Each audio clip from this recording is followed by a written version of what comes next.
Exploración de hombro. Integración del manguito rotador. Prueba de despegue o de lift-off. Esta prueba se realiza para examinar la integridad escapular. Se lleva el brazo a rotación interna máxima y se solicita al paciente que despegue la mano de la espalda con presión pasiva. Es positiva cuando ésta no se despega.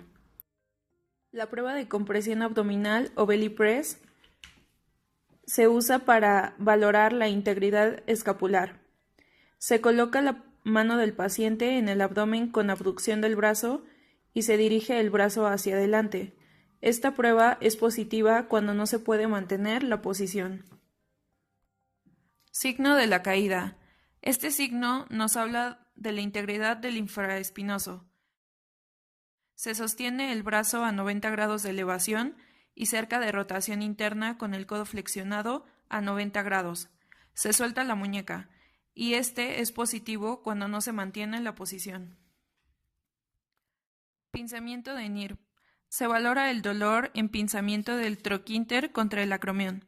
El explorador previene la rotación con una mano y con la otra lleva el brazo a una posición de elevación forzada. Esta maniobra es positiva ante el dolor en 70 y 120 grados.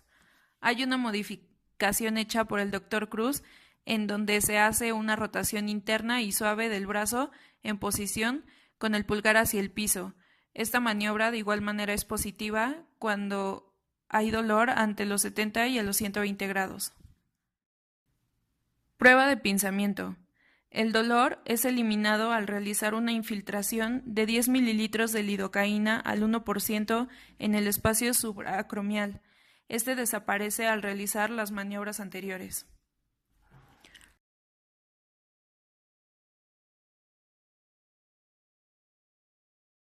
Prueba de Hawkins.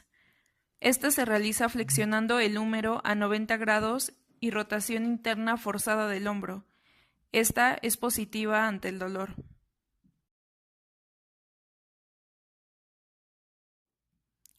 Prueba de Job. Se realiza para evaluar lesiones del supraespinoso, colocando el brazo en abducción de 90 grados y rotación neutra. Hombro a rotación interna con ángulo de flexión hacia adelante de 30 grados y el pulgar apuntando hacia el piso. Esta prueba es positiva con la prueba de resistencia.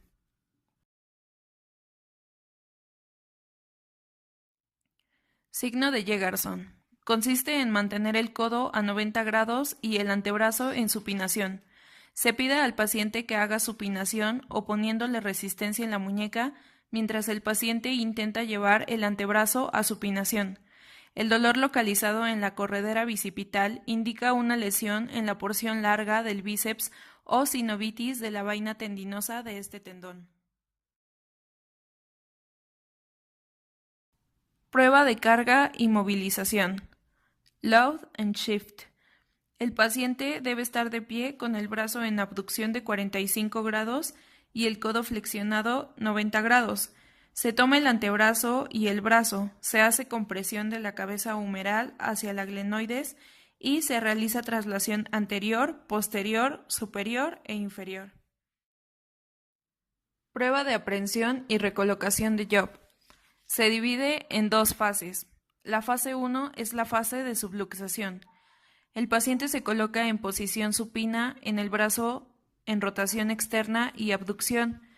Se aplica una fuerza posterior en la cabeza humeral, desplazándola en sentido anterior. Algunos pacientes con inestabilidad crónica presentan dolor y sensación de subluxación. La fase 2 es la fase de recolocación. Aquí hay recolocación de la cabeza humeral. En la glena se realiza una fuerza opuesta, es decir, se empuja la cabeza en dirección posterior, con lo que el paciente siente alivio del dolor y la aprehensión. Pruebas para SLAP o lesiones del labrum posterior, anterior y superior. Prueba de tensión del bíceps.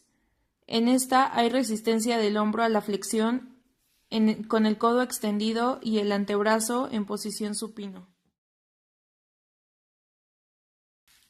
Prueba de compresión activa o de O'Brien. Sirve para diferenciar lesiones del labrum superior con acromio clavicular. Se divide en dos fases. La primera fase es con el paciente de pie. Flexión del brazo en sentido anterior, 90 grados, con el codo en extensión para aducción de 10 a 15 grados. Luego debe rotarlo internamente con el pulgar hacia abajo y se aplica una fuerza uniforme hacia abajo. Posteriormente, se realiza la misma maniobra, pero en posición supina. Se considera positiva si surge dolor en la articulación gleno-humeral durante la primera fase y se reduce en la segunda fase. Pruebas para articulación acromio-clavicular. Prueba de brazo cruzado. Llevar la escápula en abducción y rotación hacia la línea media para comprimir la articulación acromio-clavicular y provocar dolor al oprimir direccionalmente las superficies articulares.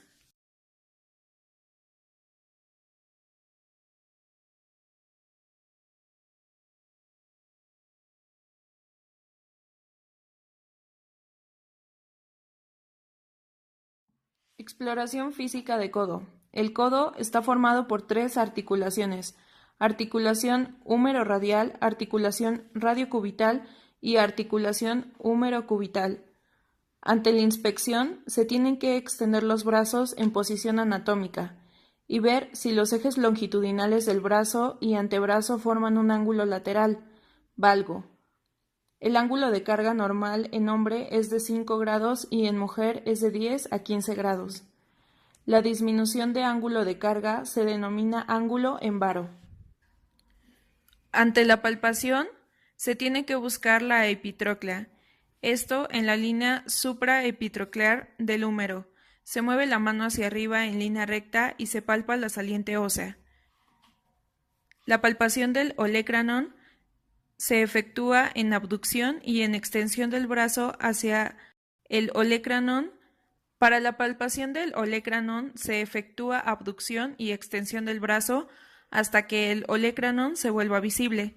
Se establecerá ubicación precisa de cualquier crepitación que se perciba durante el movimiento. Para la palpación del borde cubital se sostiene el brazo en abducción y se palpa desde el olecranon hacia abajo por el borde cubital posterior.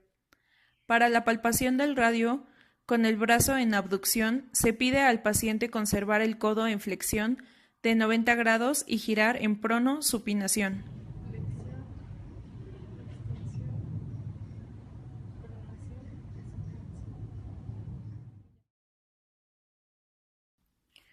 Pruebas de arcos de movilidad.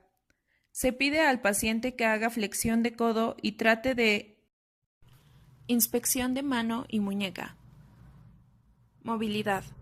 Es importante medir la movilidad de todas las articulaciones. Ello nos dará información de las limitaciones articulares o de las rigideces.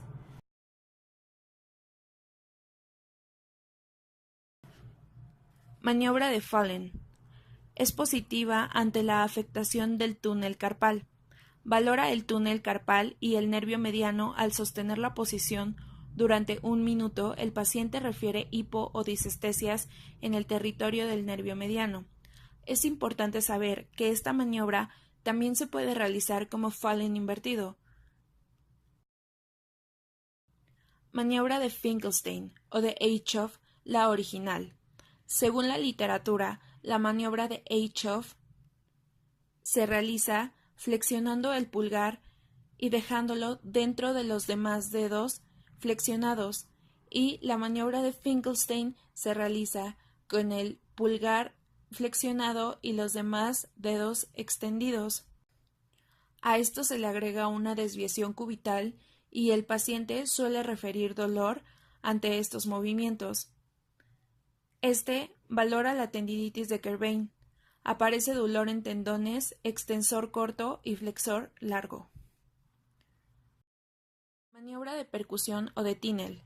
Se realiza la maniobra de Tinel, que consiste en la percusión sobre el trayecto de un nervio periférico desde la zona distal hasta la zona proximal y así detecta procesos irritativos o compresivos del nervio. Ve la evolución de un nervio en fase post-lesional o postoperatoria y detecta neurinomas en los que al realizar la percusión el paciente referirá sensación de calambre o de descarga eléctrica. El TINEL positivo se produce en el recorrido del nervio mediano, aunque en general se produce ante la lesión de los nervios periféricos. Maniobra de Durkheim. Compresión mantenida durante 30 a 60 segundos sobre el nervio mediano en la muñeca que provoca parestesias en los dedos inervados por el nervio mediano, si hay neuropatía en el túnel del carpo. Test de Allen. Valora permeabilidad de arterias radial y cubital. Comprimiendo las arterias se detiene el aporte arterial de la mano y ésta adquiere coloración blanquecina. Si al dejar la presión sobre la arteria radial, manteniendo la otra, la mano recupera su coloración normal, sabremos que la arteria está permeable.